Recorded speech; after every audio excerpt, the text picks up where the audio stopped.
Grunt.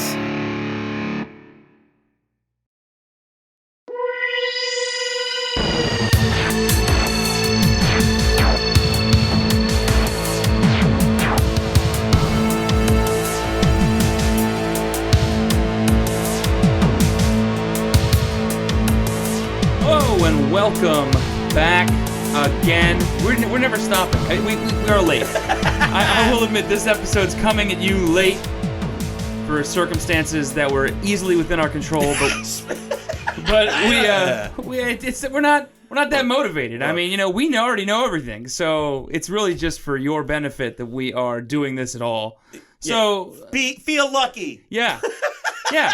We're doing you a favor. Yeah, you're welcome. God. Anyway, I am the agent and settler of Huey Heston. My name is Bah. I am the agent settler of Matthew PA, and my name is Matt.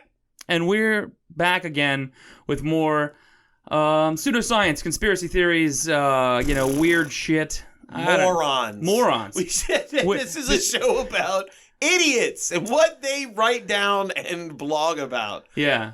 I gotta say, I haven't actually plugged our email in a while. Oh, yeah. But it's theyknowpodcast@gmail.com. If you have anything you want to say to us.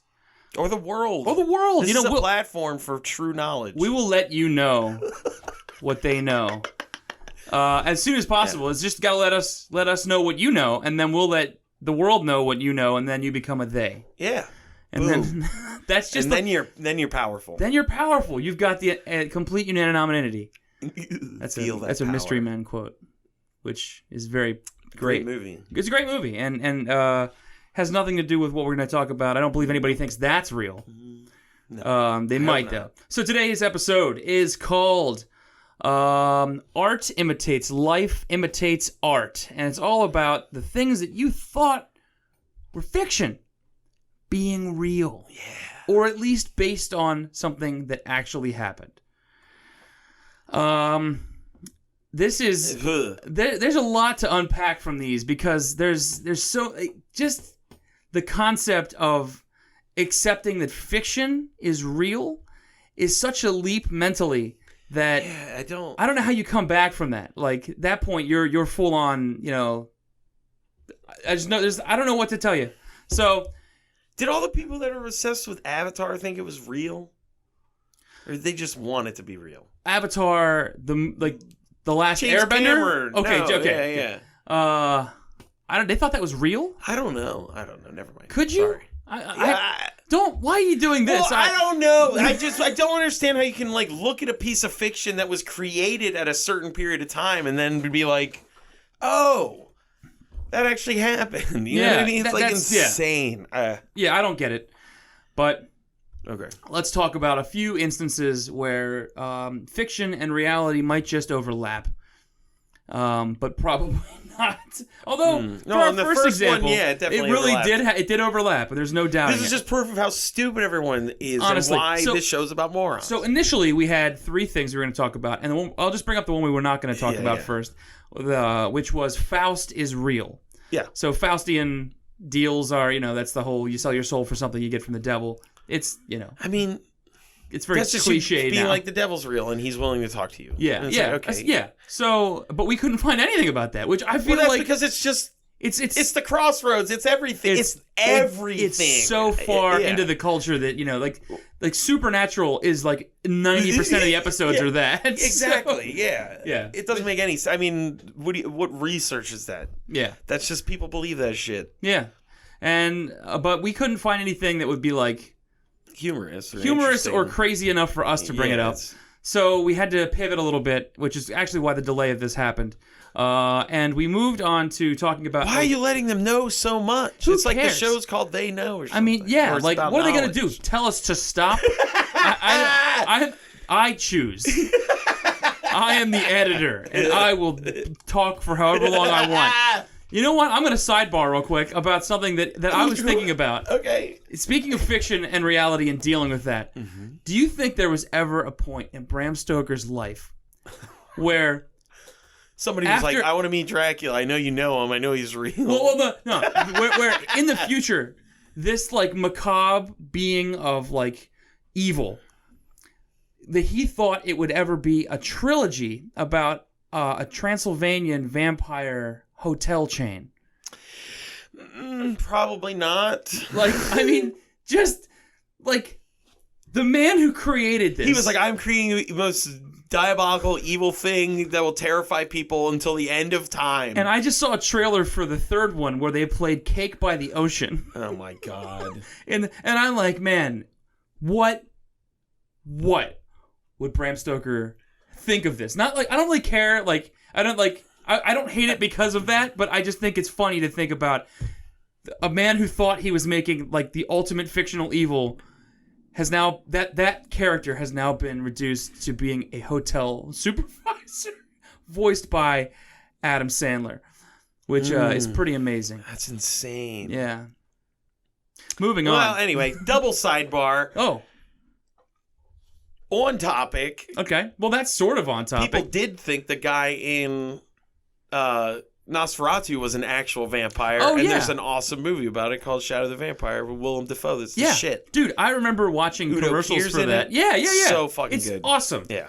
I remember watching commercials for that and being like, this is incredible. I got Yeah, it was nuts. Yeah. It was a weird idea. It was great. Yeah. I love it. Okay. Moving on. So we're going to talk about our first topic. Neither of those things were anything we had previously talked about, but because you guys out there got so uppity, we felt the need to hold things on for a second.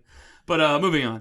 The first thing we're going to talk about, it's a thing that's, very popular these days. People like creepy shit. Video game movie. The movie just came out like 2 or 3 months ago. Oh, wow. And it is Slender Man. And it's so clearly, obviously, it's so recently fake. Well, it was created in a contest. Yeah, it was on. It was a creepypasta thing on what do you call it? Awful. Something Awful. It was just like who can make the most convincingly creepy thing, and that guy made 2 photos.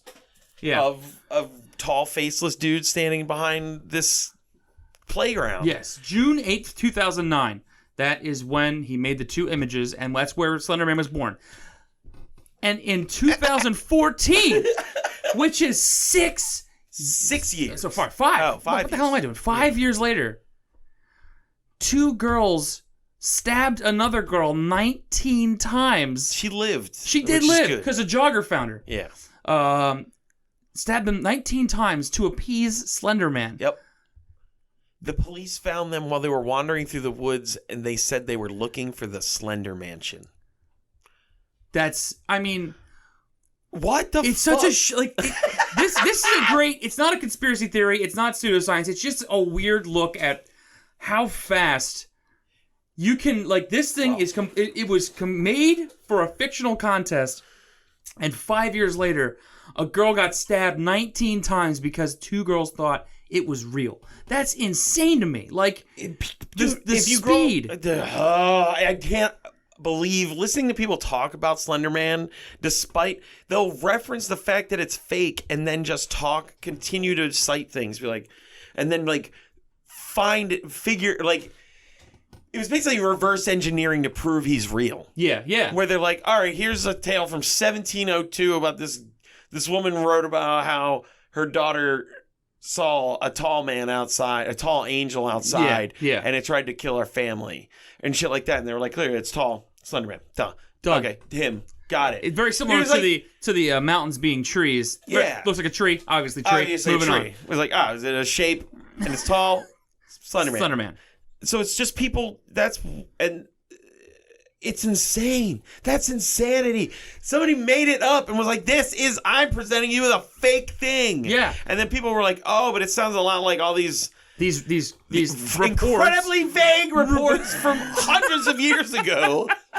And you're like, okay, what? It doesn't work like that. God damn it. The guy who created it did go to a lot of I was reading about his whole life at this point should be campaigning about how he did it. He did it. He made it up and it's fake. It was 6 months of him just creating new fake material, like insane asylum information about how the Slender, they took somebody there who had seen a Slender Man, and then a bunch of disappearances at that insane asylum. But the insane asylum is fictional; it doesn't exist. And so, everything that he presented is very clearly fake, but it didn't really matter. And somebody almost got murdered because of it. So listening to someone talk about the Slender Man made me laugh really hard because they'll say things like, it'll be like, the Slender Man lures children into the woods and they're never seen from again. And then 30 seconds later, the same person is going, so Slenderman takes people into the woods and he cuts them open and arranges their organs in this circle. It's like, you just said nobody ever found a fucking kid. Yeah. How do you know what he's doing? Why are you saying that people are finding bodies associated to the Slenderman? Aside from the fact it's fake. God, I could just like throttle a person I saw in real life if they tried to talk to me about the Slenderman being real. I would throttle them. I mean, you also have what was it? Marble Hornets. I don't know that. Marble Hornets was a YouTube series. It's actually pretty clever, kind of long, like kind of non-linear horror story where it's about a guy being stalked. He's making a movie that it's a student film called Marble Hornets, and as he's filming it, the guy who is creating the movie starts being stalked by Slenderman, and you see him in the background of shots just start to appear, and the guy gets more and more agitated. But the story, like the whole YouTube series, is about his friend that guy went missing before the movie was finished, and his friend who was in the movie found all of his tapes and he's going through them trying to piece together what happened. And so he's uploading them as he finds them, so they're out of order. And then weird shit starts to happen to the guy who's trying to find his friend, and he finds his friend, and that's nuts. It was a cool idea for it's like kind of a non-linear horror story. You get this really cool trickled information, and then like there was another YouTube channel that opened up that was the guy who was stalking him. One of the guys who was stalking him, who was like a slave of Slenderman or something. And that guy started uploading these proxy. They're called proxies. Yeah, a proxy of Slenderman, and he starts uploading really weird, like, that guy's a liar, I don't know what he's talking about, don't watch his movies. And it was a clever story, but I mean, when you see things like that, I guess things start to bleed into reality a bit more and a bit more and a bit more, and then eventually somebody stabs somebody. Yeah. And that's kind of, I don't know what that is. It's depressing. But yeah, I mean that's sort of a just we kind of pivoted to that one on a whim. We did a quick research. We knew most of it already. Yeah. But it's just a good way to look at how rapidly something that's very clearly bullshit can become something that affects the real world in a very real and kind of shitty way. So we're going to pivot. We're going to move right on to the next one because that one, you all know Slender Man. Yes. I mean, if you're listening to a podcast, you know who Slender Man is. And you definitely know about the two kids who tried to kill the other kid. It's whatever. We're moving past it. Okay, they move on. Good. No, we're going to move past it, Matt. I mean, Jesus. You said that 3 times. We're moving past it. Can we move past this? I guess so. So next we're going to talk about there's a movie called Dark City. Dark City, and it came about, I think, a year before The Matrix, but they're very similar storylines. Yeah. So we're going to talk about how people believe that Dark City and The Matrix, I'm sure many more people are familiar with The Matrix, were based on real events, or are based on real events, or things like that. So, real quick recap, Dark City is about these aliens who are experimenting on humanity to try and find out what a human soul is. Because they're like a collective. Yes. And they don't understand individuality. Yes. And we have individuality, and their race is dying, and they're like, we got to figure out what's with these humans.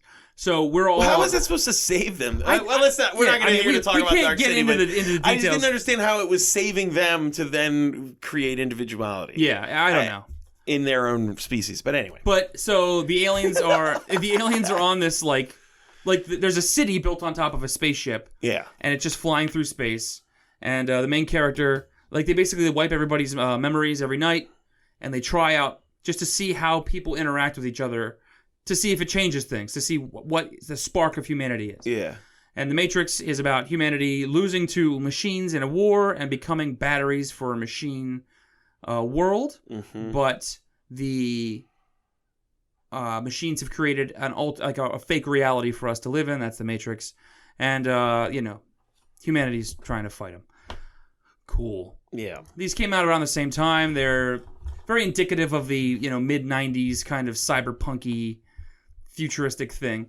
But there are people who definitely believe that the world is a simulation of some variety. Now, you probably have more direct... I want to hear what you have first. Well, in Dark City, I watched this really weird. It's one of my favorite style of conspiracy videos, where the person says nothing. It's just arrows pointing and a few scant like words popping up on the screen. And it was like showing all the imagery in the movie to suggest. Oh, and also you watch scenes in the movie in slow motion, even though them saying it slower doesn't make it impact any harder. It's so fucking awesome. But like, it was like showing scenes to explain how Dark City was like about flat Earth, and not like the Matrix, but it's more like it explained. It was like proof that this is the flat Earth.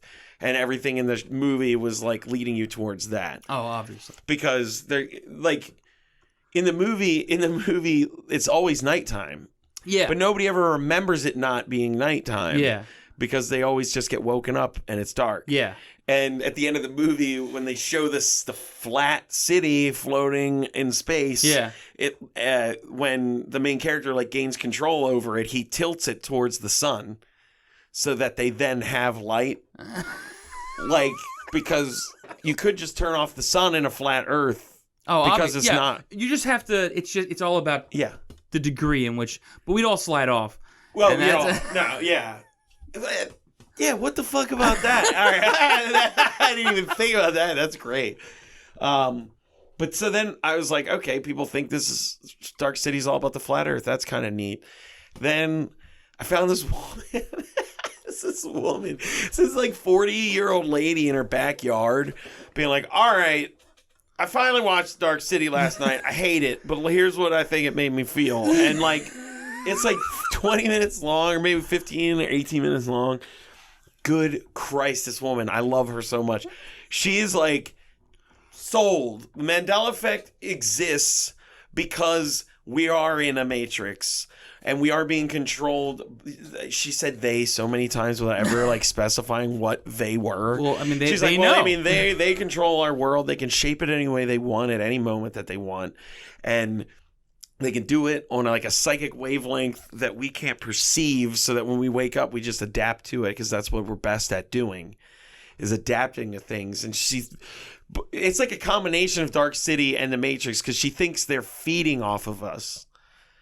Oh, we're not an energy source living in a fake world. We're living in a manufactured world, and somehow our life force is being siphoned like through tragedy. Like the Morgellon lady or the Crystal lady with the alien implants. Yeah, kind of like that. Yeah. Like she's just like, there are these things that have been here since before we were ever created, and they've been controlling this world, and we're just like food to them. And that is the best part, because she then goes, but it is like the Matrix. She's like, it's not, like I said, it's not Dark City. It's Dark City, not the... She's like mixing them up. So it's like, she's like, so the part of it that's like the Matrix is that if you kill yourself in the Matrix, you like kill yourself in the real world, which strips the energy that they're taking from you. Yeah. She's like, She's like, I'm not saying everybody should kill themselves. Oh my she God. says that at one point. She's talking about like she used to think suicide was the correct response because she understands that there's another world beyond this one that you go to when you die, and if you're here just being a slave of food to the fucking Dark City people, what are you doing? You're wasting your time. Just get out of here, man. You're done. And God, when she said, I'm not saying everyone should commit suicide. I was like, oh my fucking God, I love you. This is so good. Now, I'm not saying everyone. Dude, just that's... most of us. Yeah. She's like Thanos. We'll starve them out. Like Thanos. Sorry, spoilers for Infinity War. Oh, yeah, whoops. Anyway. Whatever, who cares? You should be listening to this podcast if you haven't seen Infinity War. There's so many conspiracy revelations in Infinity War. Oh my God. Yeah. 1 million. Yeah. Trying to think of what else she said that was hysterical. Just the suicide thing, man, was beautiful. Dude. That fucking shit was beautiful. So there's an article, and it's just, the article is called "Tech Billionaires Convinced We Live in the Matrix Are Secretly Funding Scientists to Help Break Us Out of It." There was I forget, it was somebody I think it was at the University of Maryland, College Park. There was this guy who, he was like a physicist, like mathematician. Yeah. Kind of like, so what he was doing was he was taking like the equations of our understanding of like the rules, the laws of physics, the actual equations associated with them. And he was like breaking them down like into like matrices. Yeah. And, which is just funny for this. He was breaking them down into like matrices, and he started recognizing this pattern of this sequence of numbers that was in all of them. Like all the matrices created from all the different equations. He kept noticing this code or this number sequence that was not random to him. Like he was like, it's in all of them. It shouldn't, like, that's crazy. What is this? And he researched that number sequence. Yeah. And that number sequence is a part of it's a code essentially that was developed in the like early to mid 50s that let one computer know that it was talking to another computer and not like that it was receiving information from another computer. Gotcha. And not from like a user interface or something. So it was like a de-encryption thing. Like it was like okay. It's like I'm receiving information from this computer, this code, like, and he was like, that's in our laws of physics.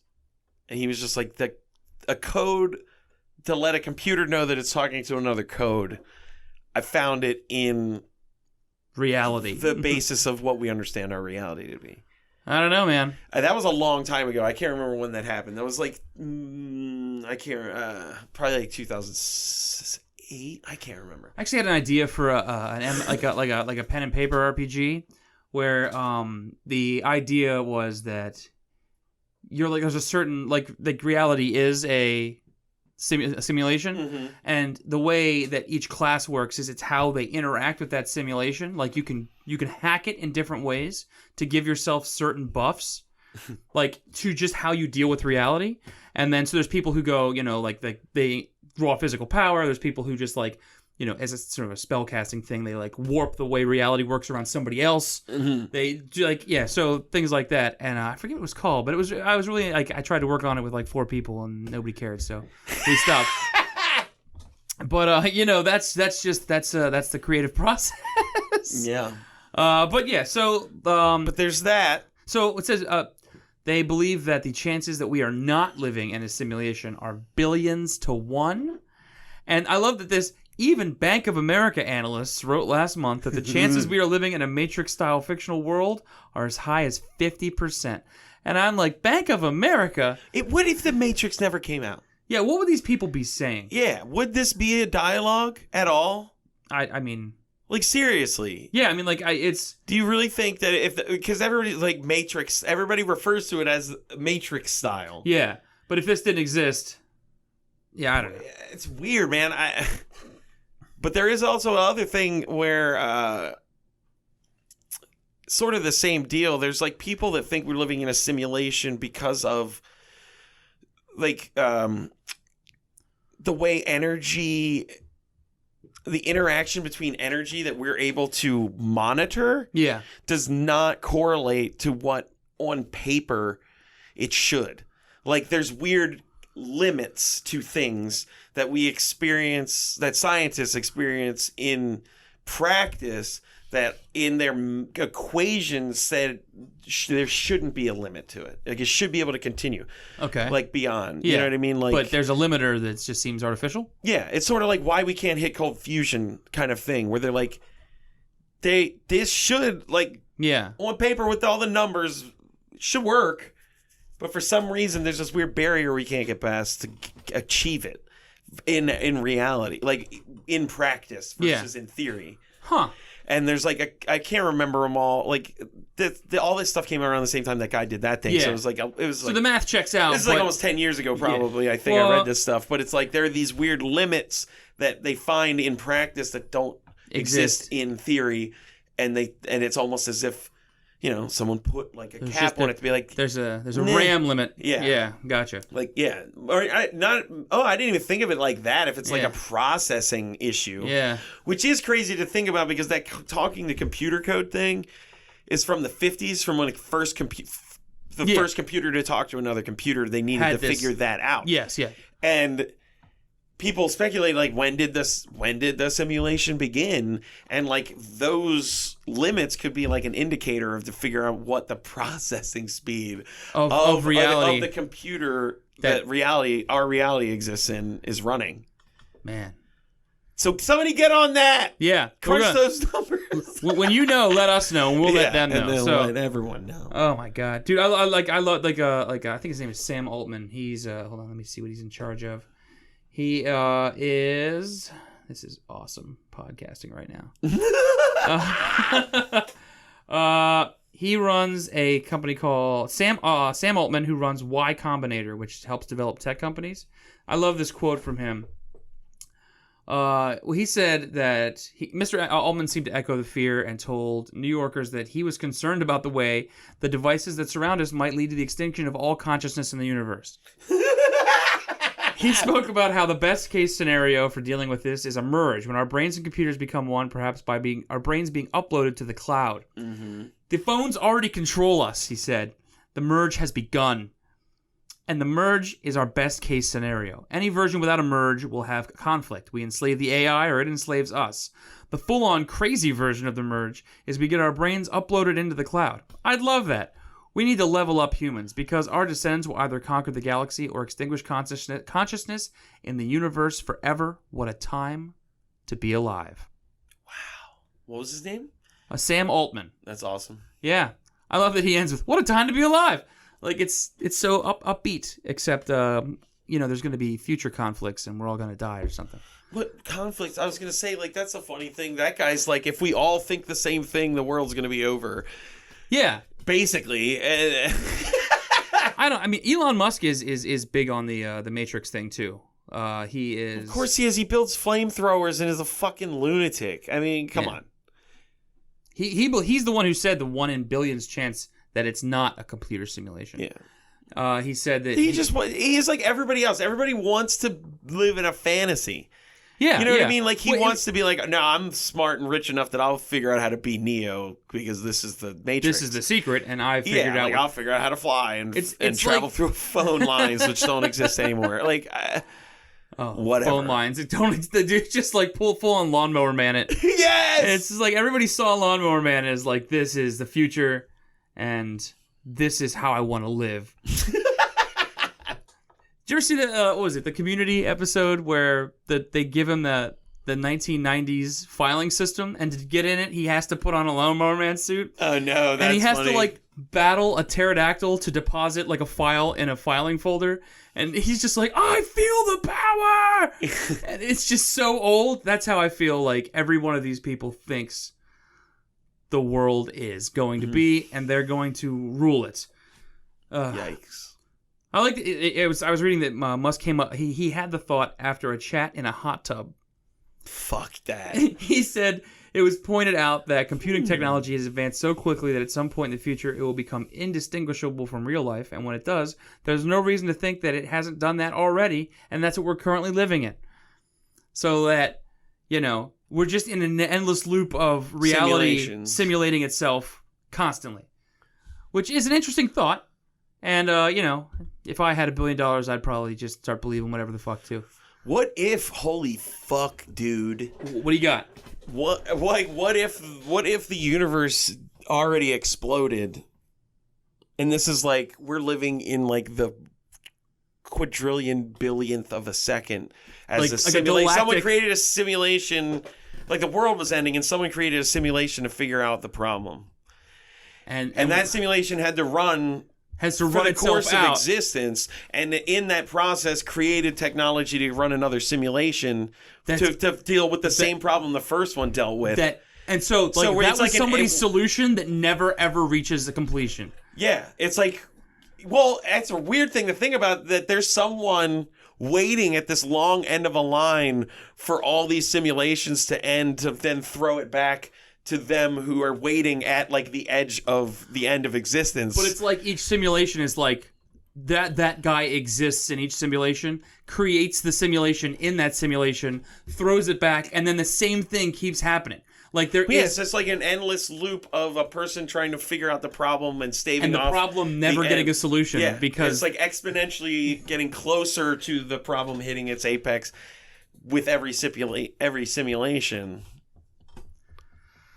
I don't know. I might believe this now. Yeah, I don't know. Who knows, That's man? just fun to think about. It is. It's a cool. It's a thought experiment. It's like maybe no. Who knows? The amount of fucking morons that were in a movie theater in 1998, 99. I don't remember when Matrix came out. Watching The Matrix when the cat walks by twice and they explain deja vu, going like, I've seen so many moments of deja vu. Oh my god, I'm in the Matrix. That had to be like, astounding. Yeah. Like those people walked out of that movie like slack-jawed, not talking to people because they were just like, holy they had shit. that hollow heart, like everything's dropped out underneath. They're like, oh, like that completely shattered everything that they had in the universe. Like it's gone. The Matrix, man. Thanks, Wachowskis. You did it. Much. It changed the whole outlook of reality. Well, it definitely changed the lexicon of how people relate to things that are fabricated. That's definitely true. God, one article that says Dark City-esque world. I'm like, yeah. Finally. We should get out there and write that, somebody. Yeah, we need Dark City truthers out there. Oh. It's not the Matrix, it's Dark City, you idiot. It's not machines, it's aliens. God, why are you so stupid? How could you believe that? I would love if that was like a flame war online. That would be so good. Oh my the god! Dark City versus Matrix people. I would read every word in triplicate. That would be amazing. Oh man, you got anything else on? Nah, I think we're good. All right. So now we're gonna reach the meat and potatoes of this. Apparently, because I found zero things on YouTube. No one on YouTube gives a shit about this. The meat and potatoes. It seems weird to me that people on YouTube don't believe this. I couldn't find anyone that believed this. And I found there's quite a few sites about this, but I'm gonna hone in. We're gonna do something that we've never done before because this website is incredible. And I just need to. I'm gonna go through this entire entry about. So this entry is strap in. Is Tolkien's Middle Earth is true history. This really happened. The Hobbit, Lord of the Rings, the Silmarillion, all of that is real. It's like everything that happened before Christ was born. Yes. This. Well. Okay. So. This is Jay Widener. He has a radio show. I'm going to read some transcripts from his radio show, and we're just going to react to him. Okay. Blow me away. J.R.R. Tolkien, who's the only person who can read books in the basement of Oxford. Hold on. Can I, before you start any of this, I just want to point out the little amount of stuff I did find about this. Yeah. Tolkien explicitly said himself to the public, because he had to, because they're idiots, that there's no allegory in these books. He said there is no allegory in my literature. He said it. Continue. Oh, that's because there's no allegory. I know. This really happened. Yes. He said there's no. I'm just like, lay it on me, because he said that everything in it was not an allegory. So if you believe it to be true, lay it on me. That's all I want to say. He's got all these very old books from Finland and Sweden, and he's the only guy who can actually read them, all right? And he spends hours and hours reading all this stuff, parenthetically, history, that's down there. And he writes The Lord of the Rings after he's done reading it, okay? I forgot it's a radio show. It's in he's talking to us. He says to his friends like C.S. Lewis, he says, there's a whole history we don't even know about. Oh my God. He told people in his letters that Lord of the Rings was about Europe 6,500 years ago, and that the Irish were the hobbits, and that the elves were the Nordic people. He had this whole thing figured out. This is all based on truth, and he would get angry when people say it was only an analogy and metaphor.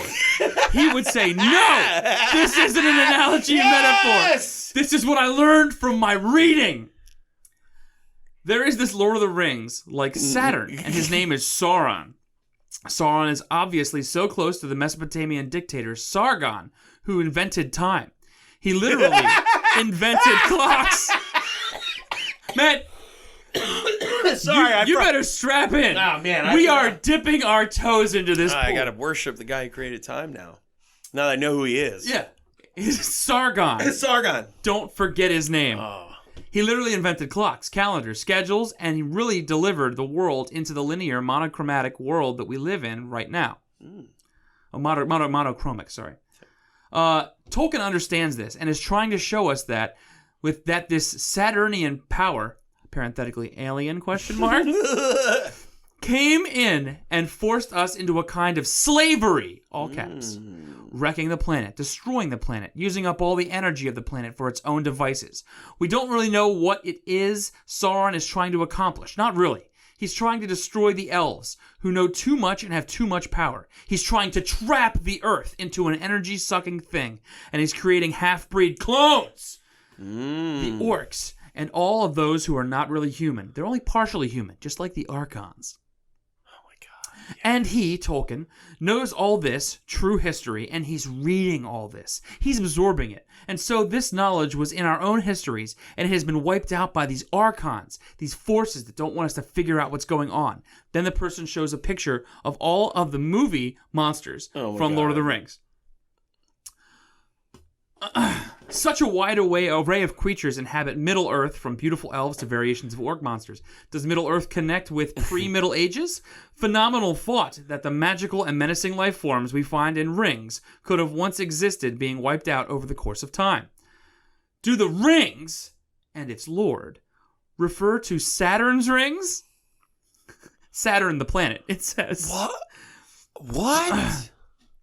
One fact for certain is prehistoric giants truly roamed the land ages ago. As told in the Bible and other countless stories around the globe. Behemoths are especially stated in Genesis. Legendary sons of heaven, giant humans, came down, landed, and mated with the comely children of earth, producing the titans of myth. Giant humanoids, like the large monster orcs in Lord of the Rings, once walked the surface of the earth, as much as archaeologists would like to sweep the following photos under the rug.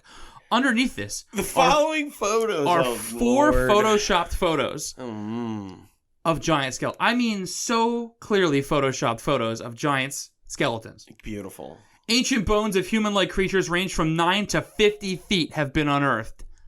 50 feet. Humanoids. Clearly. See the photos for the scale. Giants do not adorn our museums for the most part. Rather, the unconventional finds have been locked away in, parenthetically, Vatican, ? Archives or underground chambers for the world to not see. Reports exist of lives lost by researchers and locals who have tried to make such discoveries public knowledge. Can the same be said about photos of aliens and UFOs? What we're not seeing? Maybe we're not seeing the good stuff. Could an uncensored, financed, detailed investigation reveal bones of centaurs, minotaurs, unicorns, Pegasus, Cerberus? Pegasi. It says Pegasus. I mean, you're right. It was a joke. Cerberus, hydras, griffins, dragons, orcs, cyclops, mermaids, harpies, pixies, chimeras, krakens, and other mythological creatures? Why? Well, krakens are so many and then go other? Krakens are cephalopods. They don't have bones. Jesus. God, dude, get it together. Possibly physical evidence, fossils of these life forms, is locked away from us, far from the public eye. I believe the ancient constructions were done with anti-gravity, powerful lasers, and supercomputers. Everything that we have today, they had long ago in a much greater form. Because it was bigger. Because they were 50 feet tall. Obviously, yeah. So it was just better. It was the same shit. It was just bigger. That's all it was. Come on, It was like when they made that, like, it's like the whole world was Texas. Yes. Yeah. Basically.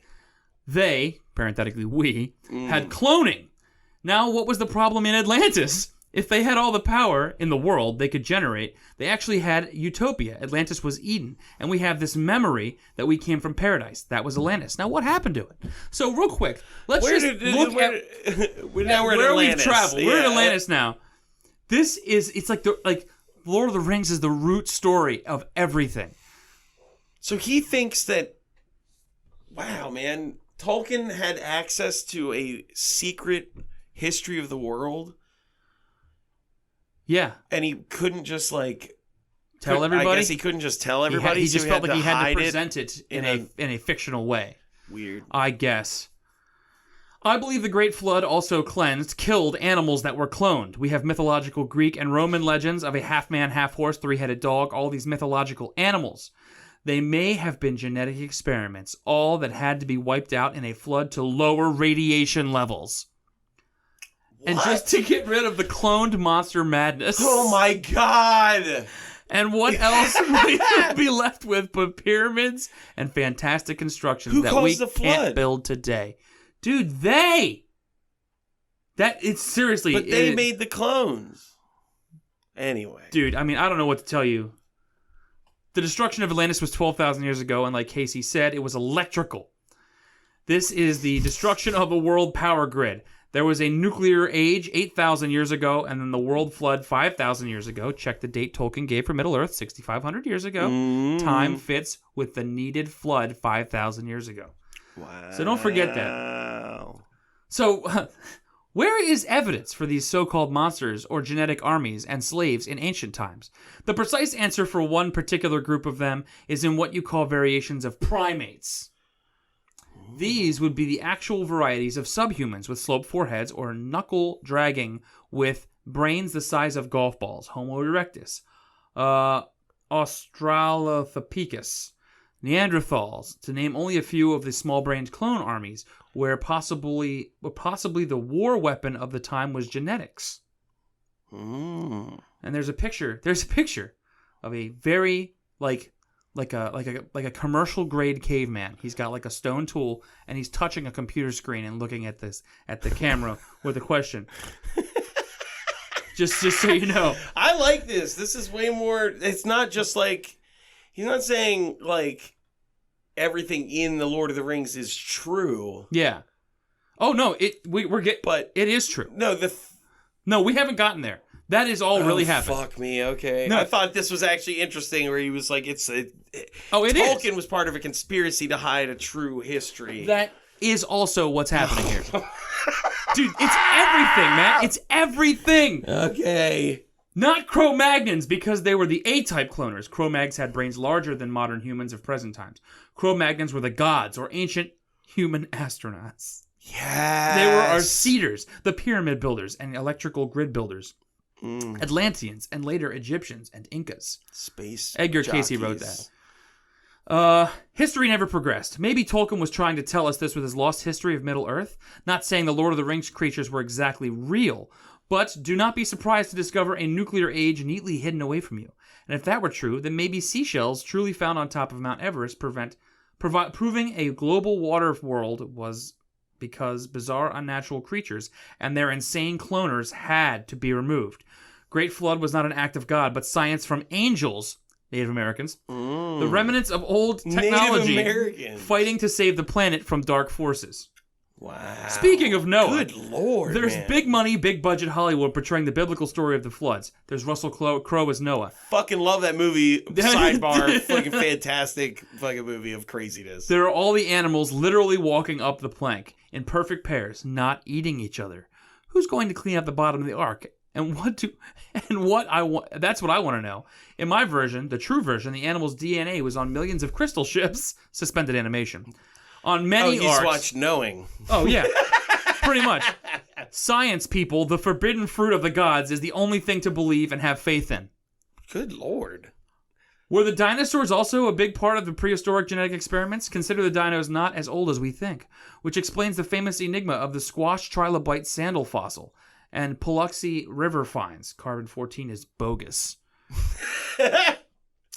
The next quotes of J.R.R. Tolkien and C.S. Lewis were snatched off the internet and are revealing. J.R.R. apparently converted Lewis to the reality of mysticism and even religious mysticism. Tolkien's encounter with the depths of Christian mysticism and his understanding of the truths of Orthodox theology enabled him to unravel the philosophy of myth that inspired not only the magic of his books, but also the conversion of his friend C.S. Lewis to Christianity. Myths, Lewis told Tolkien, were lies and therefore worthless, even though breathed through silver. No, Tolkien replied, they are not lies. Far from being lies, they were the best way, sometimes the only way, of conveying truths that would otherwise remain inexpressible. We have come from God, Tolkien argued, and inevitably the myths woven by us, though they contain error, reflect a splintered fragment of the true light, the eternal truth that is with God. Myths may be misguided, but they steer, however shakily, towards the true harbor, whereas materialistic progress leads only to the abyss and the power of evil. Bottom line. Some of the familiar Greek-Roman stories of Mount Olympus and other myths may have roots in truth. If we consider the lost history of technology and biotechnology hidden from our view, could some of the creatures of myth, from goblins to banshees to werewolves to vampires, have seeds in historical reality if we trace the source? Does the reality of ancient genetic engineers, even in the George Pal's Atlantis, the lost continent, make the legend more plausible? We should look at the Hobbit and trilogy with new eyes. Not only may the creatures of Middle-earth have some distant reflection in historical reality, but so might the actions and storylines. If J.R.R. was really writing about a Saturnian Sauron cult, whose evil intent was the enslavement of our planet, then he could be talking of the NWO or Templar/Masons. Such slave masters are not fictitious with their big brother CBS one eye, always watching us, programming us like Sauron. Wow, CBS is Sauron. CBS, I never thought about that. We will be building genetic monsters in the future. The truth is, they already are. Tell me the governments haven't worked on making super soldiers. How different is that from cloning orcs for battle? Why have we done such DNA experiments in secret? Possibly, we have created monsters before the buried past and are only repeating history. We are missing the positive side of genetic engineering. It's not always monsters. Not if society is enlightened, sophisticated, and compassionate. It's not always war. It's also healing, no birth defects, perfect operations, DNA choices, etc. There have been times in our long-lost past where we have had a genetically built paradise. The end. What was his name? John Wider? The person who wrote this? Yeah. T.S. Kaladian. Oh. T.S. Kaladin, sorry. T.S. Kaladin. You have too much time on your hands. This is amazing. Woo! That is all over the place, man. It wraps... So where is Atlantis mentioned in The Lord of the Rings? Like, what is the parallel to Atlantis that's ever mentioned in The Lord of the Rings that he's talking about Atlantis? I don't know. Like, why is he bringing up Atlantis? He just... dude, there's no... Atlantis, the Illuminati. There's no string theory to this theory. Nibiru, God, the Flood, Noah. God, Noah's a great movie. Dude, this is... Oh. Anyway. So there's a comment that I liked is, one thing you missed, though, is that it really could have been magic instead of technology. Also, the sun, a ship containing the last fruit of the golden tree, might have holes in it or sank, but in space, so it just orbited. It sank in space. And so the energy released from the sun is actually that, and the vessel containing the last flower of the silver tree might have lost its crew and kept orbiting as debris from space gathered over it, creating a thick layer. I guess you think... Wait, so the sun is the spaceship that seeded our Earth? That's what this person, this person whose name is not a hobbit. So I guess they're not Irish. Person. Is this like a message board you're reading? No, the blog has a comment section. Okay. It says, I guess you think of Atlantis as Numenor, that star-shaped island given to humanity by the Valar after the war against Morgoth. So that's what Atlantis is. And then my favorite, I think that this might be the best comment. I like Hobbit and Lord of the Rings franchise, but you must be crazy to think it's based on history. It just is not, just as Harry Potter is not. And then there's a bunch... What? There's a bunch of replies to that one about why the guy is being a meanie and an ass, and he should just look inward. Anybody in there saying that Harry Potter's real? This guy's talking about Black Terror and the Nile Sludge. I didn't look at the comments before. These are pretty awesome. Wow, okay.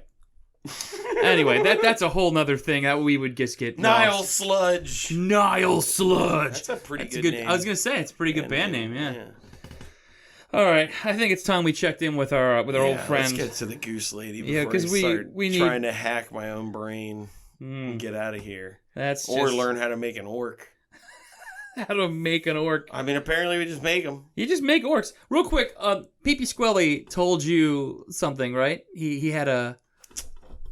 Oh, he sent me... I mean, do you want me to read that Yeah, one? yeah, read that real quick. That'll be... Okay. It won't be the Goose Lady entry, but it's because it's short, but it's... Yeah, it's very short. This is just the latest from Pee-Pee Squelly. This is a recent email he received that he sent to me while I was doing work. Topic: design feedback. That subject: why in all caps? Comment/question: : I'm 57 years. Period. Young. Period. I'm going to do that because periods happen. These are sentence fragments. A friend share info. Period. On the Flat Earth Society. Period. Can you explain why the truth was hide for years? Period. Oh, also every time years is abbreviated to YRS every time. I'm very disappointed as a human being. Period. It's like a telegraph. What is running NASA? ? The greed has to stop. Period. Our government should be ashamed. Period. You will answer to God one day. Period. You can lie, run, and hide behind doors. Period. Guess what we might not know or see your evil ways, but God is watching you. Period. Sleep well from a mad Cajun woman. ! By the way, I know, all caps, cannabis heals, too. In your face, NASA. Yeah, Cannabis NASA. heals, you fucks. Oh, my God. I can't... Greedy NASA taking all... I mean, that government agency. Yeah. I love it. Dude. So that's a freebie. That was So there just you a guys fun, go. free one. Every time... When Pee-Pee Squelly reaches out I hope sometimes. he reaches... I hope he sends me some more. But that was a great one. Yeah. So, we have... I really like... I just love anyone who tells you how old they are before they start telling Oh, you man, it's fantastic. why they're talking to you. Yeah. Hey, look, I'm 62 years old. I'm 62. I don't want to hear what you have to say. It's irrelevant. I really like this entry. I just like to make that stated first. Are we hitting like the peak Goose Lady? This is pretty awesome, man. Topic, other, obviously. Subject, Codalville, Missouri geese, and abuse of technology. Comment/question. Just a query, really. Yeah, this is amazing. All right.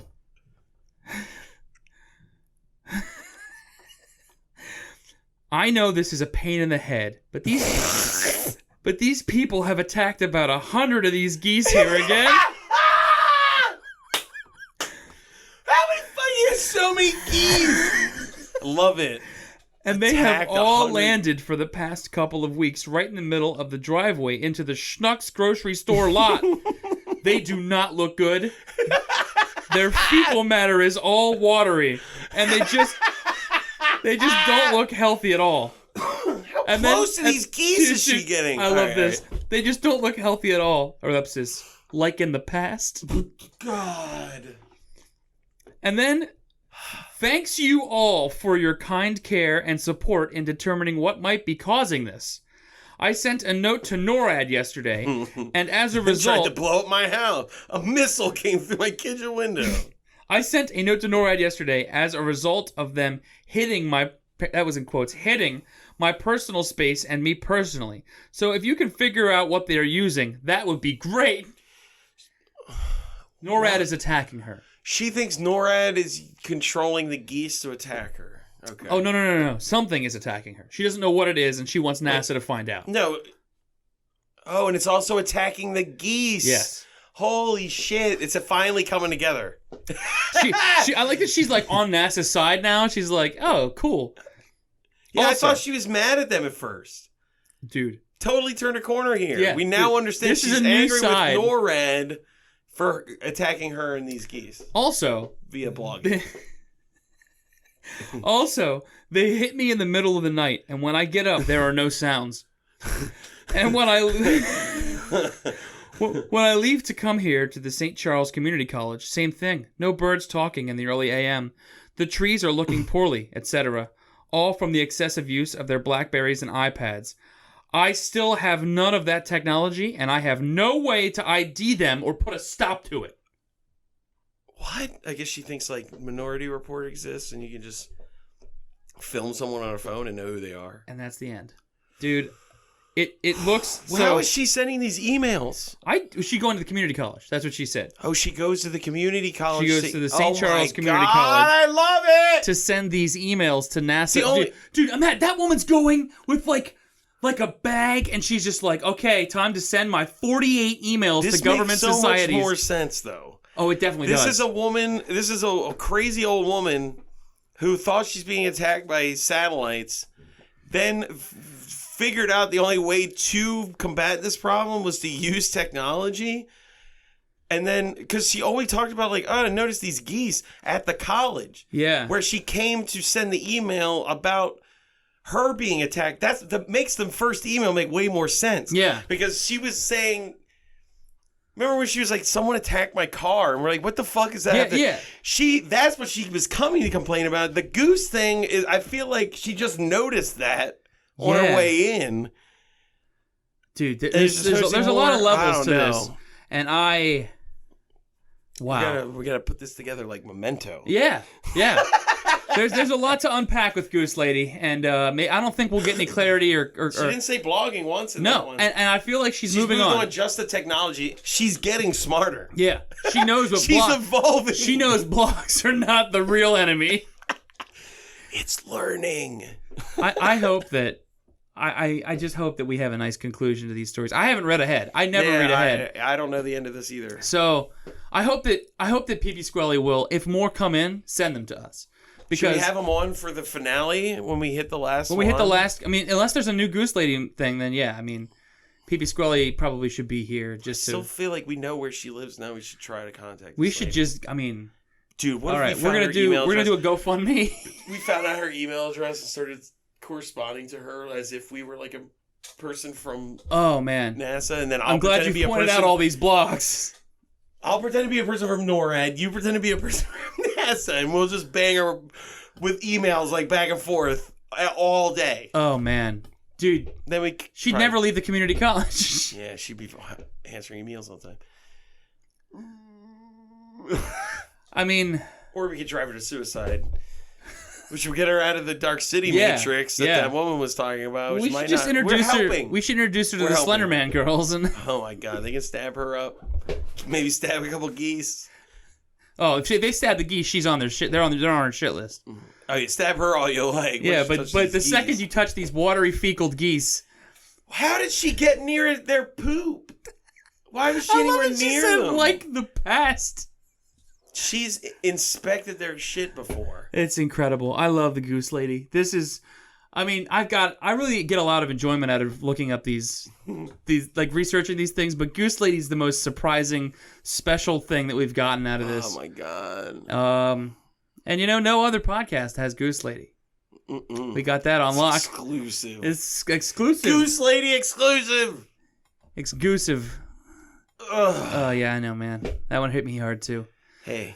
Anyway, I think we've about wrapped up. We're at exactly 1 hour now. You wanted to thank someone. Did I? Oh yeah, I want to thank. You're right, I do. I was out in my normal persona. You were? Did you get blasted by cloud rays or? I had sufficient guarding on. Okay. Yeah, I was in my special chemtrails. Modellins, good. No, I'm fine. Okay. I actually at this party. I can't believe you went outside. It's fucking insane. At this party, no fewer than 6 people talked to me about this podcast, and like 5 of them I was able to tell about Morgellons. And now I think that everybody's going somewhere scrubbing themselves. No, they have a better idea. Ooh. They're going to line all the doors in and out of their house with magnets. Boom. Taken care of. Morgellons wiped every time you leave the house. Not every bad. time you enter the house. So every time you leave. So just live in your doorway is what you're saying. Oh, basically. Done. So, I mean, there's so many options here that we can take to get rid of all these goddamn Morgellons. They're everywhere, man. So I encountered a fan. Perhaps, maybe the only fan that we have. I mean, a lot of people like the podcast, they've told me, but they're not a fan. They're not a fan. This person is special. This person is special, and I won't reveal any names here. Why? Because you forgot their name? No, because you're not. That's a not. nice That's person? not. You don't reveal. We call everybody by a weird name. There's Pee-Pee Squelly. Fine. You gotta. All right. Yeah. Hit him with a nickname. Let's see here. Eyeglass 1. We're gonna call him Eyeglass 1. Okay. Yeah. And Eyeglass One was very happy. He was excited. He liked talking about the podcast. Enjoyed what we talked about. Found that we were very funny. And got very excited. It was very nice to talk to somebody about this. So, hey, keep listening, Eyeglass One. If you want to send us an email, again, I'm going to bring up the email again because I've not done that since the first episode, and it's theyknowpodcast@gmail.com. And with that, I think it's time to sign off. Send us anything. What? Yeah, send us anything, whatever you want. You know, I will tell you. The last podcast I did, the only email I got were fake. Yeah. The only emails I got were fake emails. So we're already ahead of that podcast. Please, God, send us a real email. You know, okay, and you know what? I'll give another shout out, a quick shout out to I'm going to call him Charles Bukowski. Okay. He consistently sends us things on our Facebook page. That is true. Pretty much after every post. So you know what? That's another fan, and I'm not. We're seeing you. Wow. I think we need to have a fan battle. So who's the bigger fan? Eyeglass One versus Charles Bukowski? Yeah. Man, that's a tough one. I don't think Eyeglass One lives in this state. So that'll make an actual throwdown. But battle through email. You guys better battle through email. Battle. Submit us information, things. Somebody actually suggested we look up gravity water, which I had never heard of.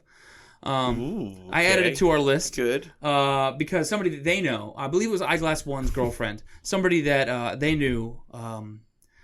They knew. They knew this person. They work with them. But they got killed very because obsessed with it. They tried to reveal gravity water. Gravity water. Okay. Yeah, this guy always brings up weird conspiracies, like total true believer.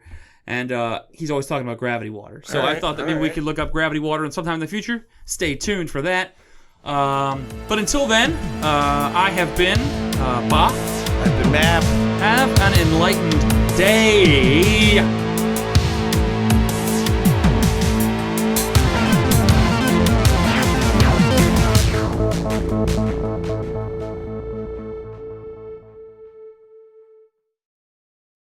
You have just listened to They Know, a pseudo-educational podcast about pseudoscience and conspiracy theories, available only on Thunder Grunt. Questions, complaints, conspiracy theories, and other truths can be posted to facebook.com/theyknowpodcast. Trust no one, except us, of course.